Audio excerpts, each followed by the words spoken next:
Lagos, the nation's commercial capital. This is the News at 10. Live from Channels Television. Reporting tonight, Kayode Okekiolu.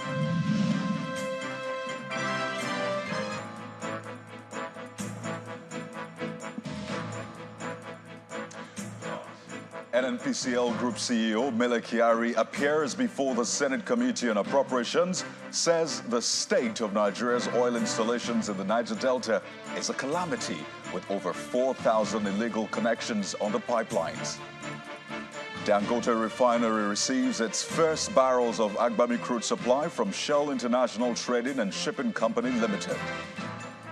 House of Representatives Committee on Appropriations rejects representation from the Central Bank, Customs and Federal Inland Revenue Service. Again, summons CBN Governor, Customs Controller General, Finance Minister, among others, to appear in person on Monday. And National Security Advisor Nuhu Ribadu restates the President's promise that the mistaken airstrike, which claimed over 80 lives in Kaduna, will not be swept under the carpet. On business news tonight, Nigeria's central bank raises alarm over wide circulation of counterfeit naira notes by some individuals in some parts of the country. On sports news tonight, IOC gives the green light for Russian and Belarusian athletes who qualify in their sport for the Paris 2024 Olympics to compete as neutrals without flags, emblems or anthems at the event next year. From Abuja, Vice President Kashim Shettima inaugurates the National Council on Privatisation, challenges members to ensure accelerated growth of the economy. And in international news from London, the UN Security Council has voted on a resolution put forward by the UAE calling for an immediate humanitarian ceasefire in Gaza.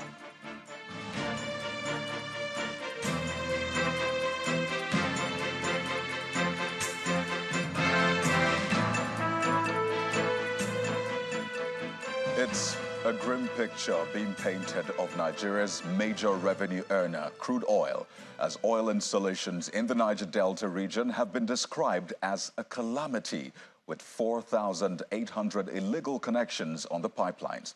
And that's according to the Group Chief Executive Officer of the NNPCL, Mr. Malam Kyari, who appeared before the Senate Joint Committee probing over 11 trillion naira expenditure on turnaround maintenance of refineries in the country in the past few years. And when asked about the potential drop in petrol pump price with local refining, Mr. Kyari explained that refineries are primarily created for energy security and not to reduce price. Our correspondent, Gloria Mezoke, reports. The Vice Chairman, Senate Committee on Appropriations. 48 hours after a summon by the Senate, the Group Chief Executive Officer of the Nigerian National Petroleum Company, NNPCL, Mr. Malam Kyari, appears before the Joint Committee on Appropriations. Member of this noble committee. He begins with an apology for failing to meet the 24 hours deadline. We see it as a great privilege sitting before you and to answer your questions, and also to particularly apologize for appearing today rather than on Wednesday. I didn't know that there would be a sitting of this committee on Wednesday before I traveled for COP28. He then responds to a number of questions on the company's operations and the nation's refineries. You have over 4,800 illegal connections on our pipeline. That means in some lines, within 100 kilometers of pipeline, Mr. Chairman, you will have as much as 300 insertions. Therefore, even when you produce the oil, you cannot deliver them at the required pressure, and therefore the volume will also be less.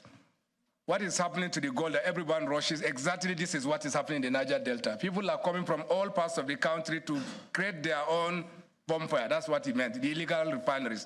He's also quizzed on the manifest benefits of the fuel subsidy removal. What is going to be the benefit to Nigerians? This went up, but it's also coming down.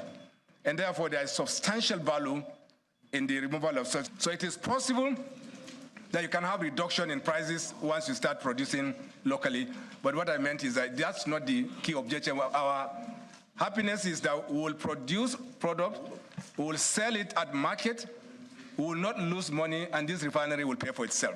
It was a no-holds-barred session as the committee continued to probe. What is your take on the NIT reports? Some data, figures that are mind-boggling, that calls for questioning and putting up on red alert as to why we should continue to investigate this sector. You see a number of issues historically around NNPC took $11 billion, 13 billion. You know, you see all these figures in the media. They may be correct. They say, well, NNPC did not remit. Yes, it's correct. But they won't add the other part of it that NNPC did not receive any payment for subsidy. And the question around why do we adjust the production to 1.8 million, I still advise that we stay in the submissions by Mr. President. He affirms that the company has paid 406 billion naira as dividend to the federal government account from July to November 2023. The company is expected back at the National Assembly to answer questions on the expenditure for the turnaround maintenance of the nation's refineries. From the National Assembly, Gloria Omezuke, Channels Television News. Meanwhile, a 77-meter-long tanker named Vinalaris 1 Lagos with 17 crew members has been intercepted and arrested by men of the forward-operated base of the Nigerian Navy in the Bokoda area of Ondo State. The vessel was said to be caught while illegally siphoning products from one of the active wellheads in the area.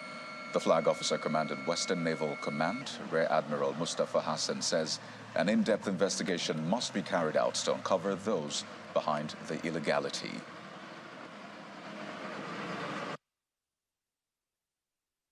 So yesterday, at about 2200 hours, based on credible intelligence and from funny movement in our sensors, we detected anomalies at the Ebason oil field. So our quick reaction team was dispatched to the area and they met a vessel siphoning crude oil from double channels into her tanks. This vessel is almost as long as a football field and can carry 15 million liters, which translates to about 95,000 barrels. So the vessel that was loading today, if it had loaded 14 times, it would have taken the whole production capacity of Nigeria for a day. The crime we're reporting today is from Eberson, which is run by Corn Oil. It is an active wellhead, and the operation, the control center, the control room is about 1.5 kilometers away from that place. So it's suspicious. It looks like an in-house job. So there's a need for thorough investigation in that regard.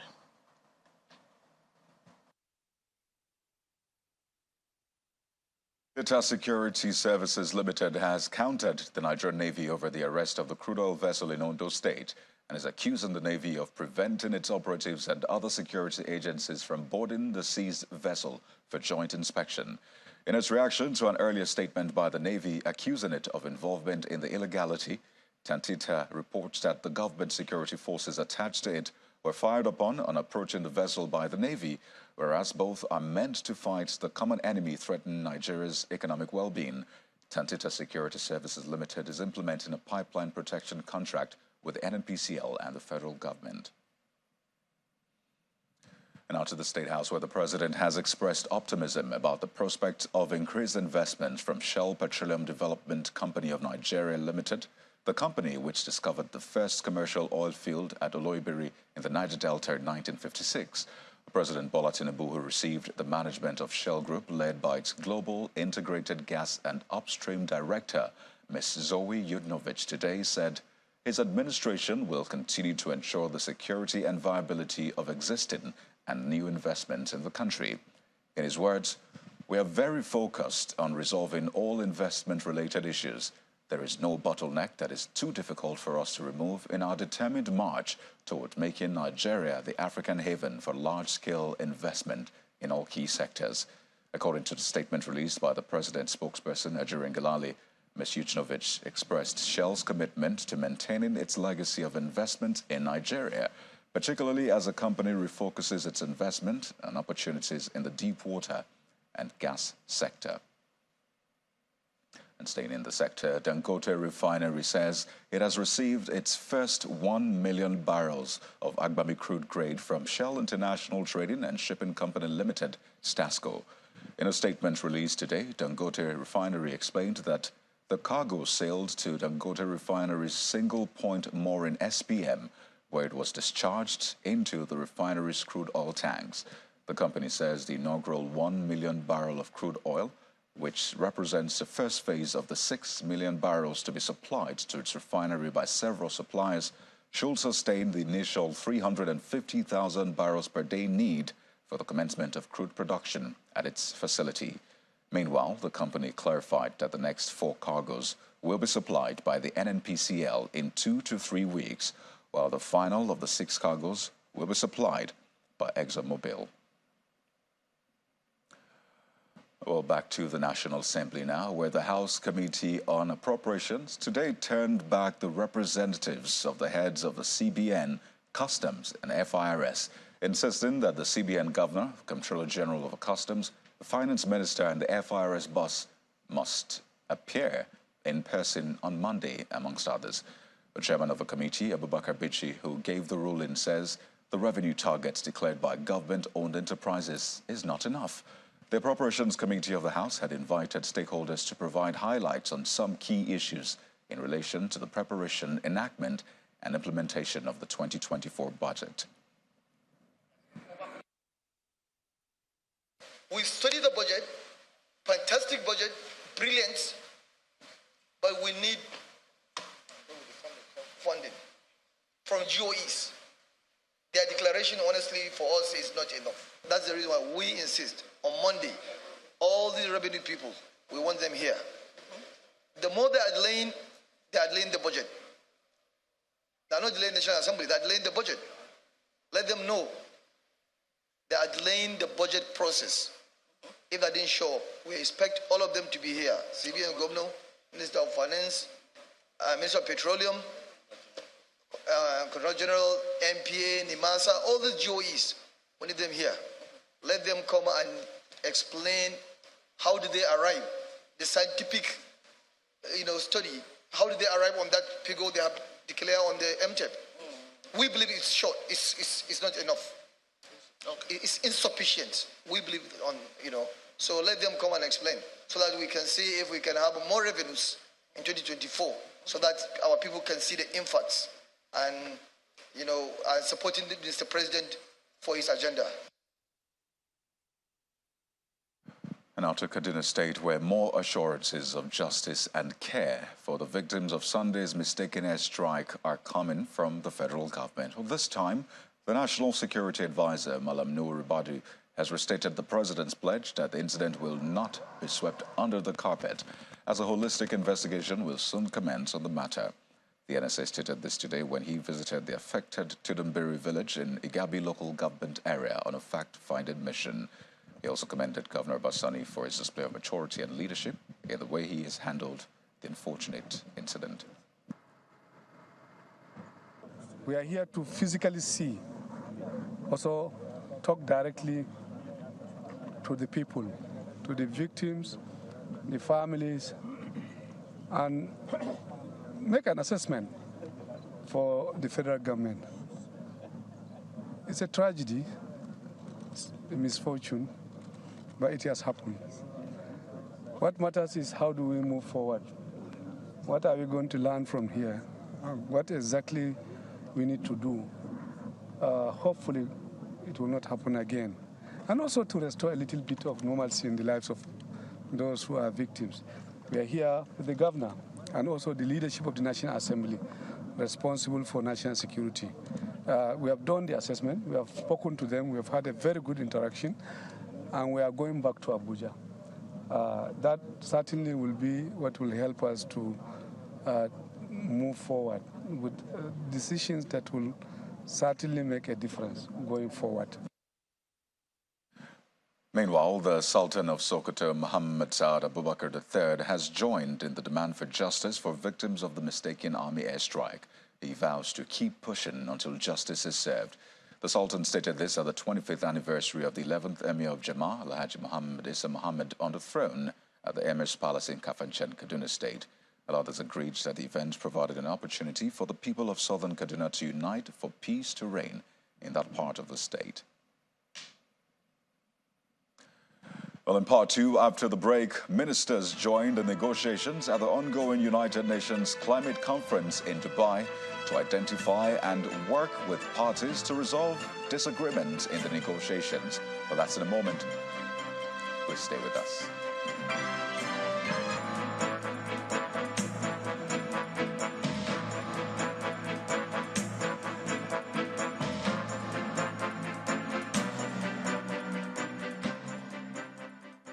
Doing? Hey, almost done with the dishes. Yeah. Pow. No, babe, it's clean. It's clean. This too? Babe, it's clean. Right here. Thank you. This one is clean. Now they're clean. Have you seen the remote? No, I haven't seen it.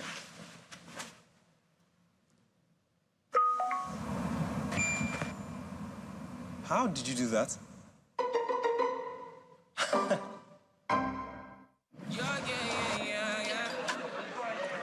This is Thames.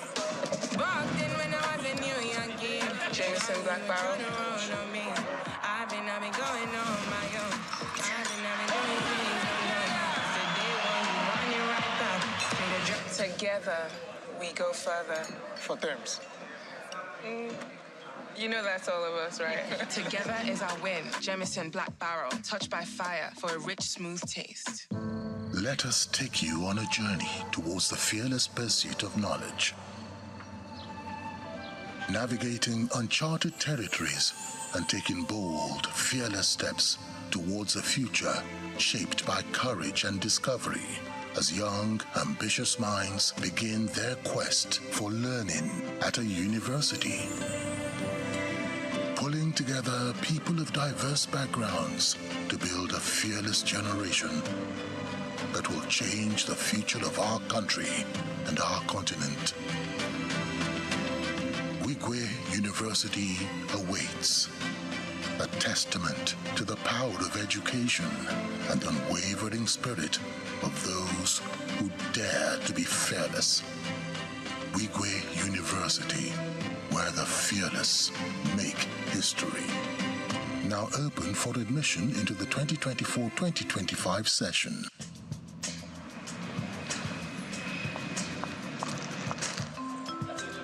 Your flight will be ready shortly now. Thank you.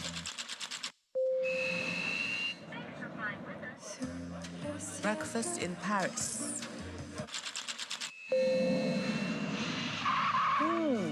Lunch in London.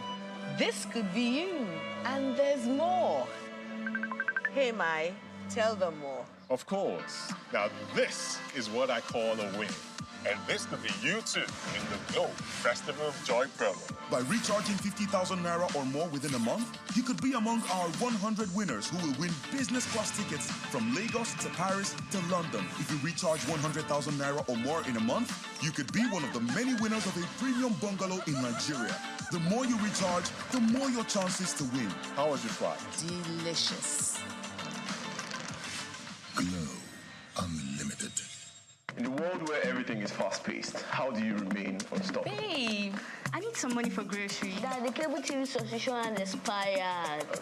What if I told you the key to being unstoppable is now at your fingertips?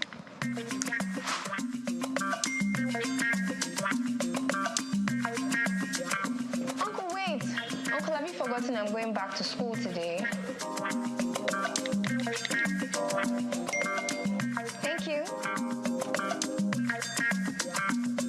Oga, I beg no forget plumber money. Oga, we need to buy fuel.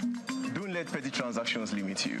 Download the First Money Wallet app or dial *894*1# on any mobile phone and live unstoppable. Enjoy the unlimited life with First Money Wallet. Dial *894*1# on any mobile phone to activate now. You first.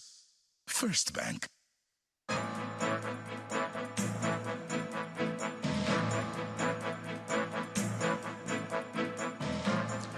welcome back. If you've just joined us, you're watching the news at 10, coming to you live at Channels Television Lagos.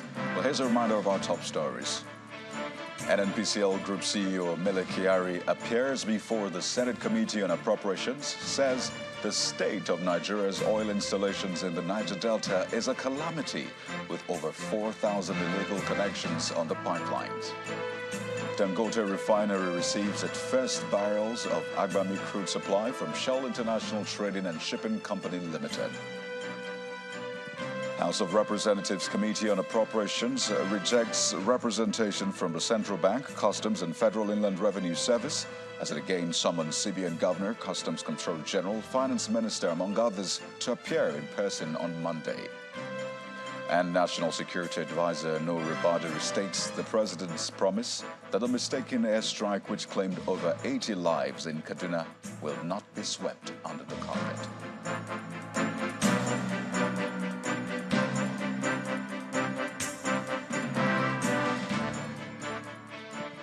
And now to the ongoing COP28 meetings in Dubai, where ministers today joined negotiations at the United Nations climate event.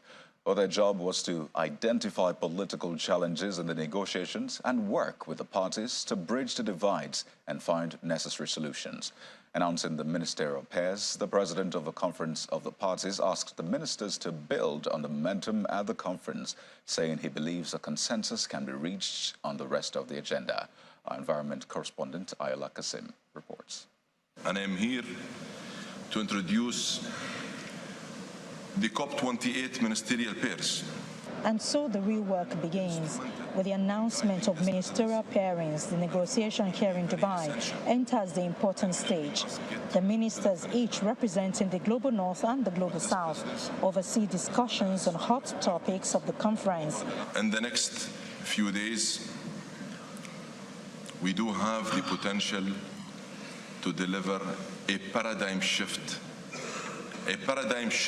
centered around and based on the science that keeps 1.5 within reach. An approach that will help redefine global economies, and consensus that will put the most vulnerable at the center of climate action. Before now, negotiations have been with government officials, but many disagreements remain, particularly over issues like mitigation ambition, finance, and fossil fuel phase-out. I now resume the fourth meeting of the Conference of the Parties. So when the plenary started, the pleas of the delegates are as diverse as their economies. Mr. President, Africa believes on climate finance.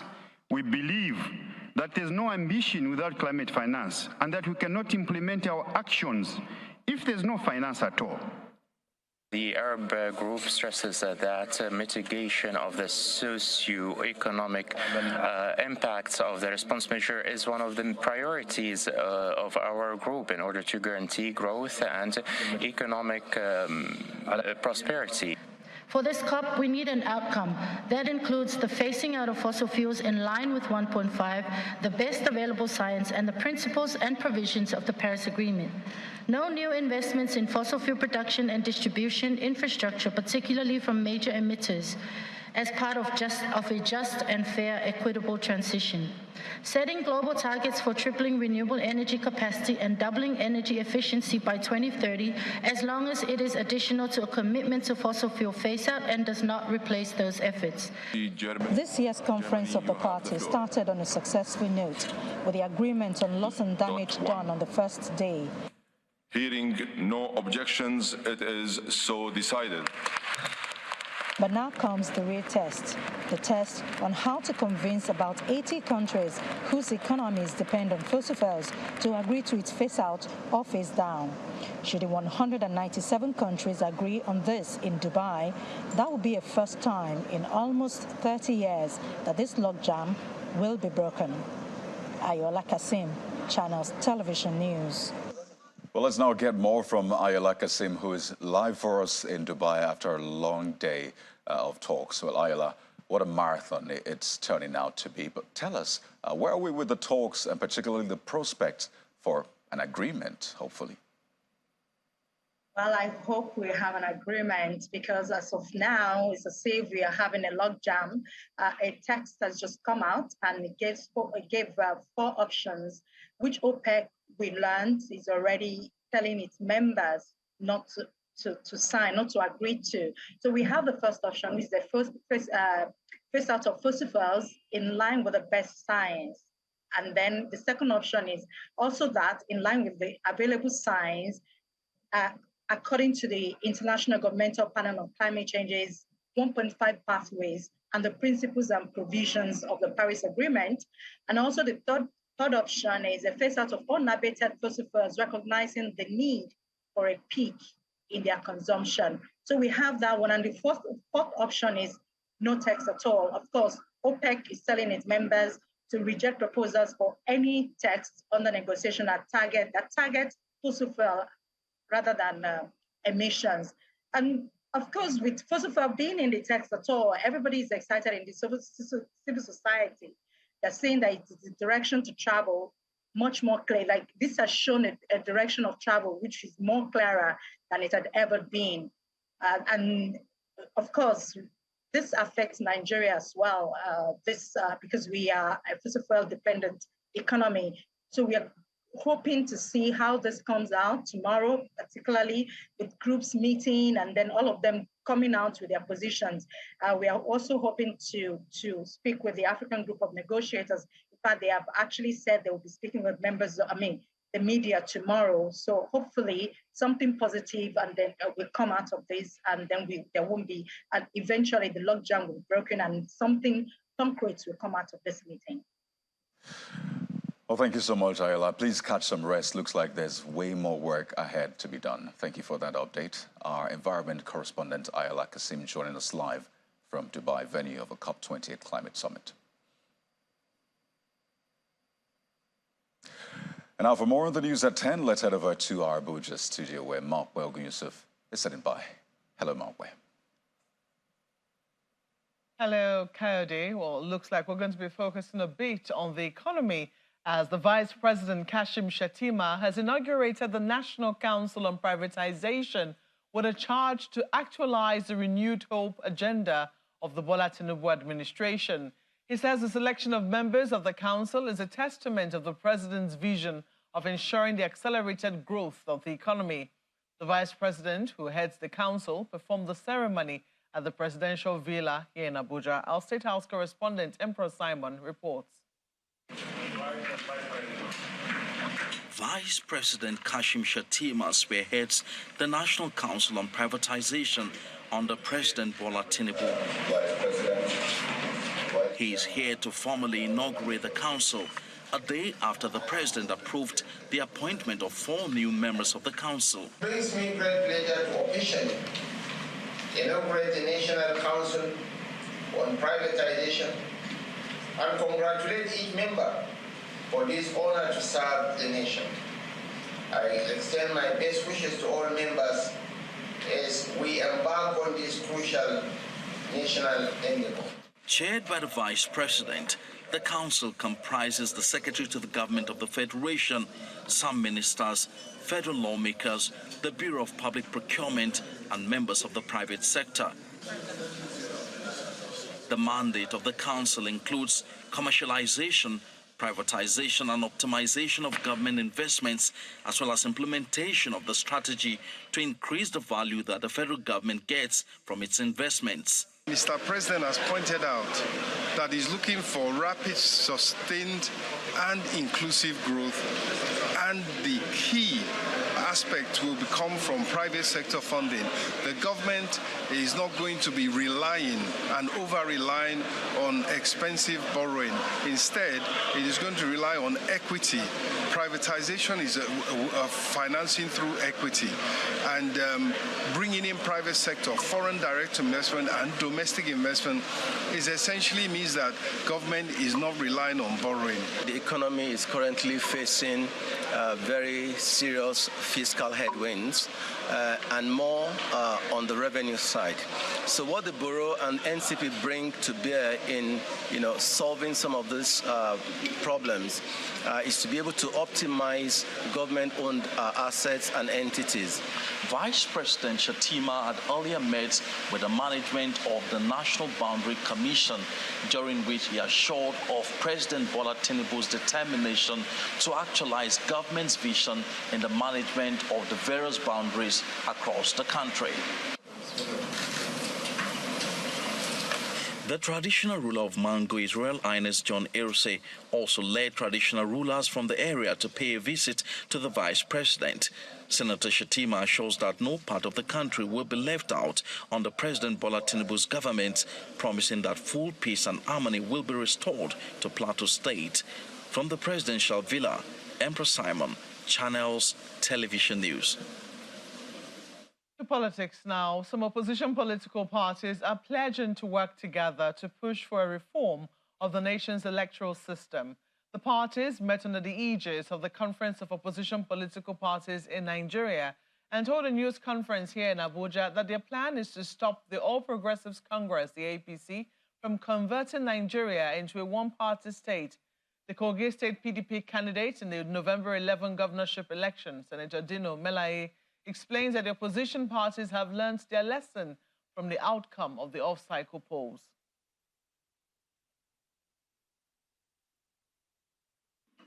And the purpose of this meeting is to galvanize the support of political parties towards judicial and electoral reforms in this country, towards good governance, towards reforming our electoral process.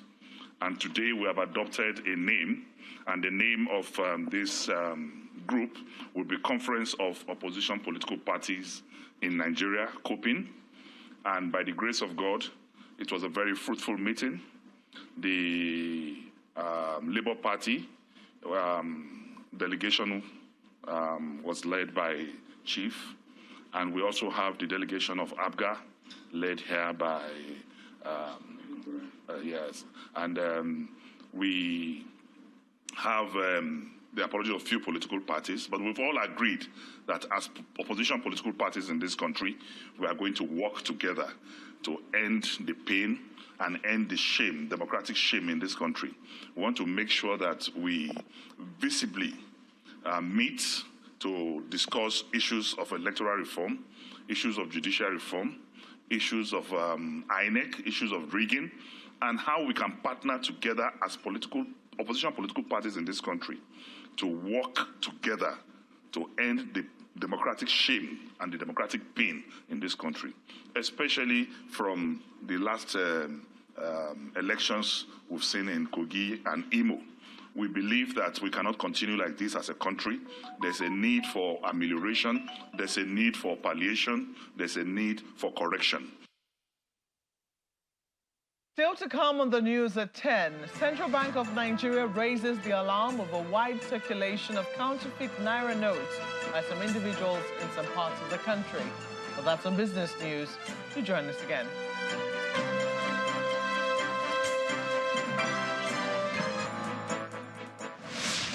Today, we stand on the cusp of greatness as we enter the final episode of Fund It Forward. So having said that, we think that investment does not guarantee you success. So I'm here to prepare you for your big day. Hello, Nigeria. Welcome to the blue carpet of the Fund It Forward show. Fund It Forward is a channel's original reality TV show. Distinguished ladies and gentlemen, the grand winner of the ultimate 30 million Naira grand prize for season 1 of Fund It Forward is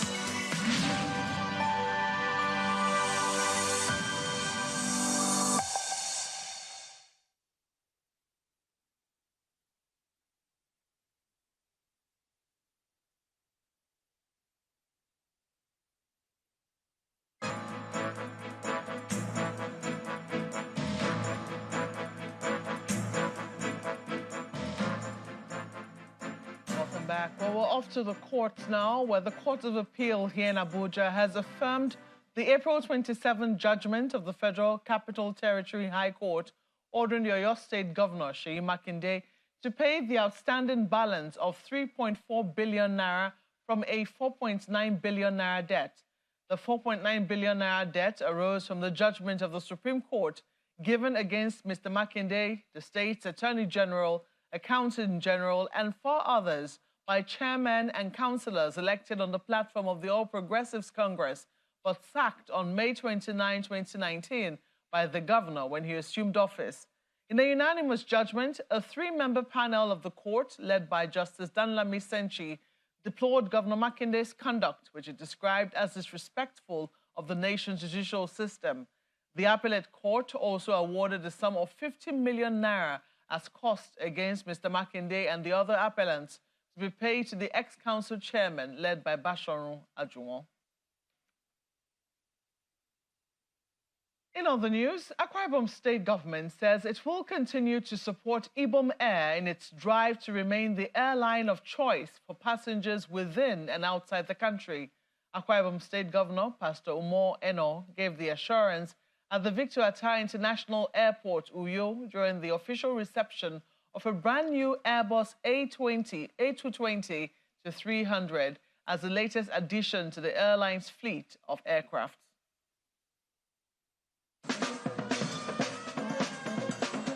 The Victor Atta International Airport in Uyo comes alive with the arrival of an Airbus A220-300 aircraft from the stable of Ibom Air, with dignitaries and guests, including the governor of Akwa Ibom State, all in attendance. In 2021, Ibom Air made a firm order of 10 Airbus A220s in line with its expansion plan. The airline is receiving the first of the 10 Airbus A220-300. Oh, come and see what the Lord has done. Come and see what the Lord has done. The Chief Executive Officer, Ibom Air, gives a background of the airline and plans for the future. The Airbus A220 burns a very minimal fuel. One, it is certified to operate with 50% sustainable aviation fuel. Second, this aircraft carbon emission is about 25% lower than aircraft flying in this generation. Former Governor of Akwa Ibom State, Victor Atta, says the development is a dream come true. We trained quite a number of people, and the question was put to me, do you intend to run an airline? I said, no. I intend to build an airport, a gateway into Akwa Ibom State. But I don't want whoever comes to run the airport to say that they advertised for staff and there was nobody qualified from Akwa Ibom. And that was our reason for training pilots, firefighters, airport managers, and so on.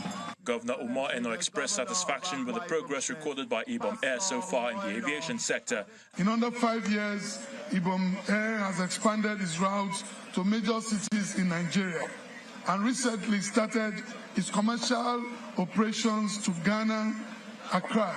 Plans are afoot to expand the routes into East, Central, and South African regions. And then the cutting of the tape to officially launch the aircraft by Ibom Air. In the name of the Father, the Son, Amen, and the Holy Spirit. Amen. Since its inaugural flight in June of 2019 from Uyo to Lagos, air passengers are promised a wonderful experience in Ibom Air services with the new Airbus A220-300 aircraft in its fleet. Please, can we help? And that's all that marks the end of our flight to Abuja. We're flying back to you, Kayode. Indeed, Mark. Well, we're touching down here in Lagos. And Lagos State requires about 7 trillion naira budget size to meet up with infrastructural and basic amenities come next year. And that's according to Governor Babajide Sanwo-Olu during the 8th Lagos Corporate Assembly held at the Lagos House in Alausa, Ikeja. He appeals to CEOs running their businesses in the states to collaborate with the state government for a seamless operation which will make their business more profitable. It's a roll call of top industry players in manufacturing, international business, as well as media. All converge on the Lagos House Banquet Hall, Alausa, Ikeja, for the 8th Lagos Corporate Assembly. A business forum tagged BOS meets with business community. The host governor, Babajide Sanwo-Olu, joins the gathering to discuss how to make Lagos' environment more business-friendly. The State Commissioner for Commerce, Cooperative Trade and Investment takes the lead in the discussions. Indeed, whatever prominence Lagos State is laying claims to today would not have been possible without the contributions of the organized private sector in the state. Chairman of the Lagos State Internal Revenue Service reels out what the agency has done in ensuring seamless payment of tax, while the Manufacturers Association of Nigeria, represented by its state vice president, highlights the challenges confronting the industry. The Lagos State Internal Revenue Service has made the tax administration process simpler and more efficient through complete automation. It has a bespoke enterprise tax platform called the e-tax and the Bile Hub for segmented taxpayers, both for the formal and informal sectors. Our members are at the mercy of government agencies, ministries, departments, and agencies, as multiple taxation is on the increase in Lagos State. Agencies under the Ministry of Environment seem to have the highest number of taxes and levies. Despite these challenges, Governor Sanwo-Olu gives the assurance of better ease of doing business in the state, but with the cooperation of the organized private sector. We will need to work together the next couple of minutes and try and identify a to-do list for us, the ones that we can deal with, but the ones that we need to take to them. And we'll probably also need to take a decision, and we don't need to wait another 18 months to have this assembly. So if we all come together and agree some of the things, we can recreate another session, first quarter next year, or something where we'll also try and invite, the federal government, relevant agencies, FIRS, or EFCC, whatever it is, and I can get them in a room, and you need to listen to you and be able to solve, some of the challenges and the problems, that you have. With the issues fully trashed out at this forum, the participants are hopeful that the Lagos State government will match words with action and ensure improved ease of doing business in the state. And now to company news. As part of its commitment to making insurance accessible to everyone, Enterprise Life has launched a digital insurance platform called Advantage Connect. Well, through the app, customers can seamlessly connect to a life partner who will help create a tailored solution for them. You really want to say for that, please. It's the unveiling of Advantage Connect by Enterprise Life to tailor life insurance solutions according to the unique needs and lifestyle of customers with the help of a life planner. After 2 years of commencing operations in Nigeria's insurance sector, the company deems it necessary to introduce a digital solution to deepen insurance penetration. Many people still believe that insurance is an afterthought or something for the old. We are committed to changing that perception by deploying and creating products that put our minds to peace. In this day and age, a lot of us require personalized solutions. We don't want you to just dump something on us. And all of this led to us coming up with solutions that we believe will cover the whole spectrum, end to end of an individual. Advantage Connect is an innovative insurance solution that will enable Nigerians access insurance products seamlessly. And this panel discussion is to shed light on the unique selling point of the app. I'm very confident about the possibilities of this solution because it embodies our values at Enterprise. And ultimately, it gives our customers the desired advantage that they seek. It is friendly, it is reliable, and because innovation is at the heart of what we do at Enterprise, we will continue to raise the standards and create more relevant solutions for our customers. The Commissioner for Insurance and Chief Executive Officer of the National Insurance Commission, NICOM, says he is pleased with Enterprise Life. Before Enterprise was licensed to transact life insurance, The last company that was licensed by that time was about 10 years before then. But we saw the need to begin to open the space to investors, and that was the motivating factor. Enterprise Life is a provider of innovative life insurance solutions, and the company prides itself on a needs-based approach to insurance, which ensures that their solutions are affordable and truly fit for purpose. And for more business news on the news at 10, here's Anne Wawadu.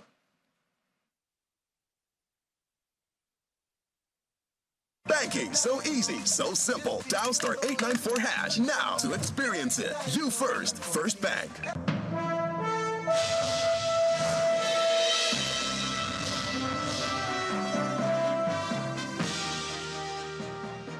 Thank you, Kayode. Hello and welcome to Business News. The Central Bank of Nigeria has raised alarm over wide circulation of counterfeit Naira banknotes by some individuals in some parts of the country. In a statement released today, the CBN points out that the fake currency notes, which are mostly in the higher denominations, were mainly used for transactions in food markets and other commercial centers across major cities in Nigeria. The financial markets regulator has directed all deposit money banks, financial houses, bureau de change operators and the public to be more vigilant and implement precautionary measures in their transactions, including the use of alternative payment and electronic channels in order to tackle its spread. A former governor of the Central Bank of Nigeria, Mohammed Sanusi II, is proposing that AMCON and NDIC levies in banks must remain until what banks owe the system is fully paid. He also is urging banks to work in rebuilding trust with their customers while maintaining that the CBN Act remains unchanged. He stated these while delivering his remark on the 2023 Bank Directors Summit in the nation's capital, Abuja. The Bank Directors Summit 2023, which was held in Abuja, is focused on navigating what these bank directors describe as a complex balance between regulation and compliance. And the chairman of the board begins with 3 requests, decrying the era of regulations without consultations with major players in the banking sector. AMCON levy and the NDIC levy is a discussion that must be had. It's a difficult conversation. The banks are willing to pay, but there has to be some resolution of, it can be in many, many ways. Maybe there's a cap on it. Maybe there has to be some resolution to it. His Royal Highness Mohammed Sanusi II, Khalifa Tijaniya, 14th Emir of Kano and former CBN governor, shares his thoughts on the demands made and uses the opportunity to weigh in on other issues impacting Nigeria's economic growth. You guys want to get it off your books? Why don't you just get together, find out how much you owe the system, and pay one time and get it out of the way? When a banking system begins to operate in a manner where the public does not trust it, that system will collapse. If you take away the independence of the central bank, if you bring it under political control, you hurt the system, and long term, you are institutionalizing the lack of autonomy. Representing President Bola Tinubu at the event is the Minister of Finance, Mr. Wale Edun. He underscores the need for a forward-thinking regulatory framework and crucial collaborations the federal government is committed to. All efforts are being made to bring in funds that will shore up the liquidity of the financial system, of the foreign exchange system, and there's no reason at this stage to feel that the indications that were made earlier have changed in any way. It just takes time. The Bank Directors Summit is an effective forum for representing the interests of bank directors in Nigeria. And participants hope that resolutions met at the end of this summit will help boost growth in the banking sector, reduce the burden on citizens who patronize the sector, and ensure national economic growth. As they make their way to their seats. That's a positive close for the domestic equities market. It made a rebound today. John Mekwa has the details.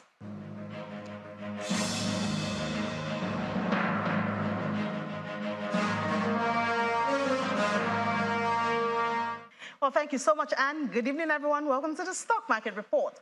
After 2 consecutive negative trade sessions, the NGX has recorded a change in investor sentiment as we see bargain hunting dominating at the close of trade, and the all-share index captured that in the 0.12% in the green. That's again 71,541.74. Market cap also shows that positive movement, 39.148 trillion naira.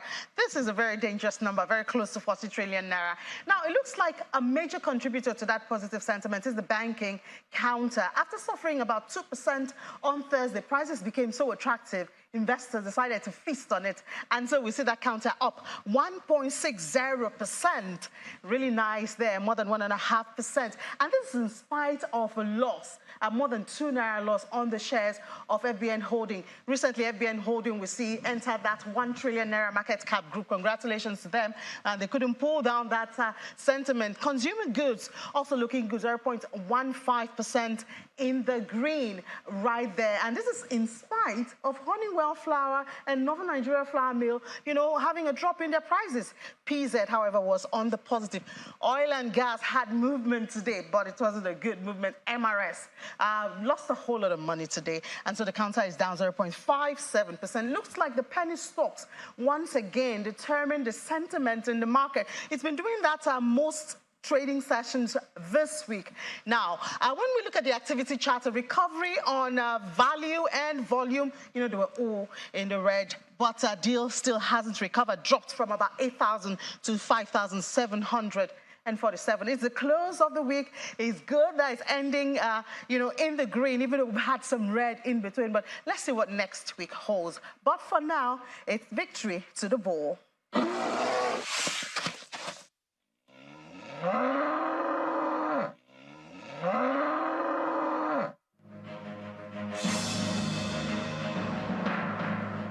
Thanks, Ine. Let's check out closing figures from other markets around the world.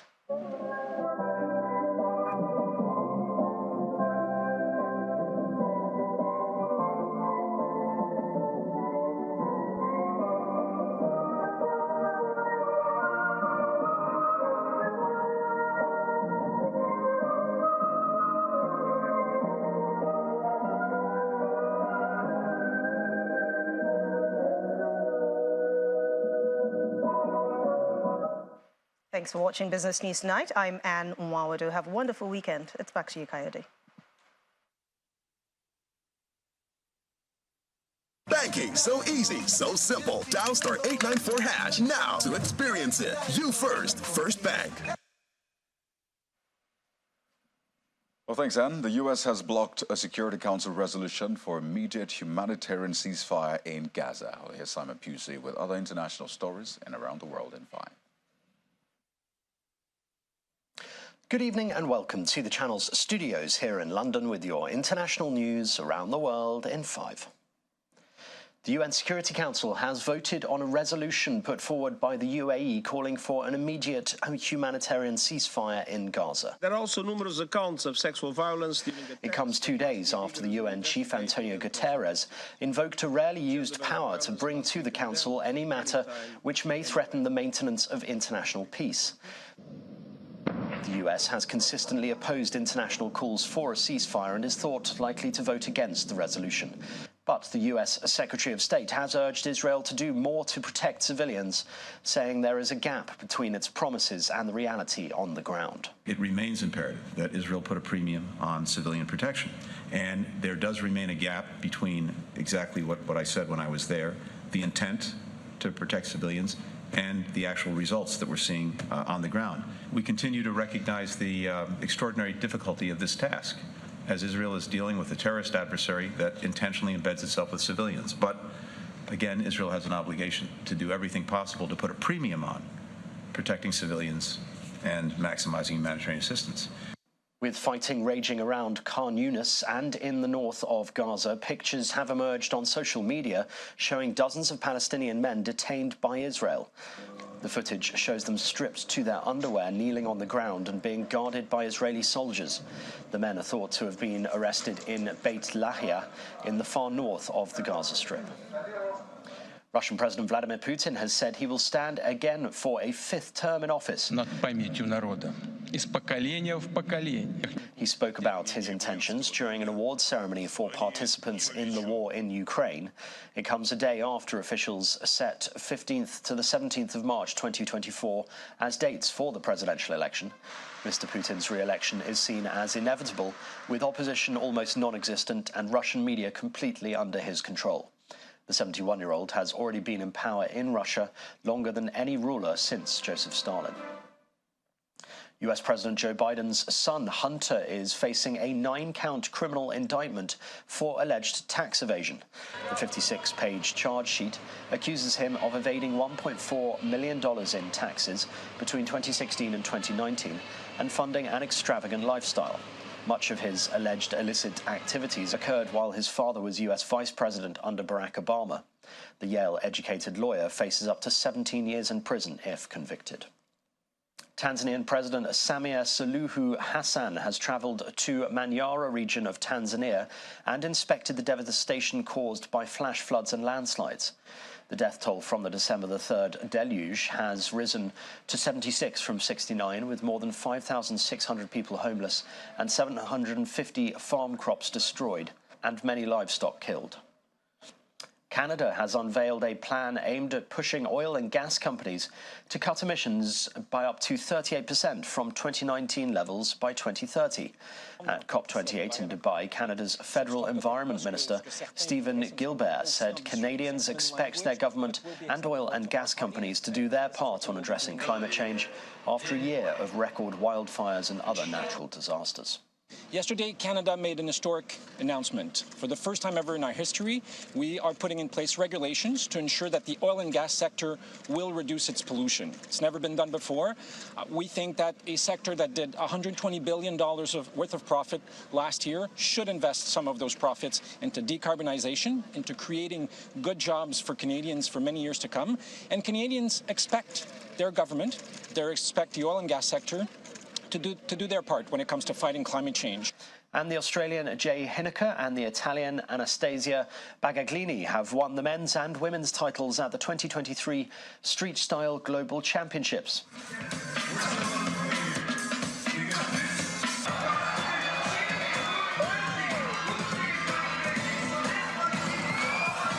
Hineker was the first Australian to take the title, holding off Dutchman Jesse Marlott in the final. In the women's competition, Bagaglini became the youngest ever winner and the first champion from Italy. And that's your international news around the world in 5. Now back to the channel's studios in Lagos.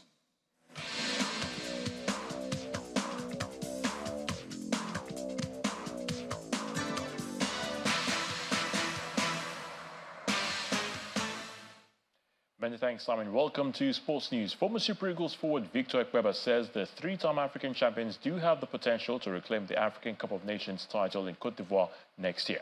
He told Channels Television in Lagos that the players must, however, show the hunger and desire to play for the country at the tournament, which will kick off on January the 13th next year, 2024.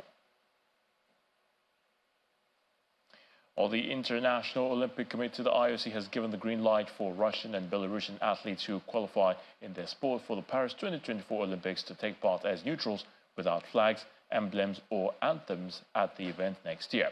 The athletes had initially been banned from competing internationally following Russia's invasion of Ukraine last year, but have since been gradually allowed back as neutral athletes in most sports. The neutral athletes from Russia and Belarus will only compete in individual sports, and no teams for the two countries will be allowed to participate in Paris. Despite the IOC's position on the Paris Games World Athletics, President Sebastian Coe says that there will be no Russians or Belarusians competing as neutrals in athletics. Coe admits the IOC's decision points to the primacy of international federations to make their own judgment. And that's Sports News. I'm Ayotunde Balogun. It's back to you, Kai.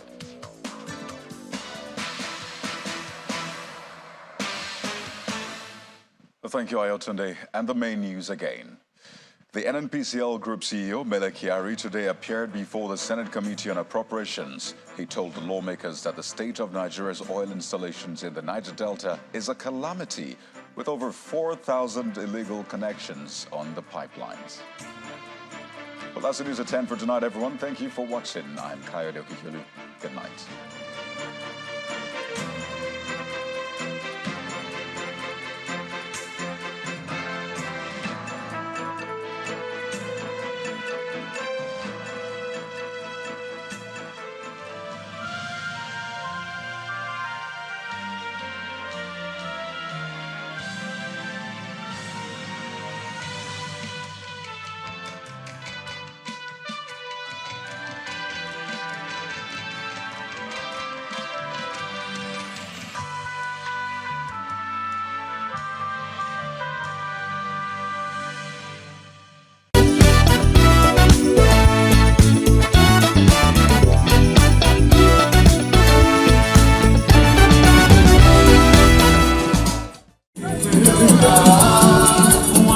Coming up on Metro 5.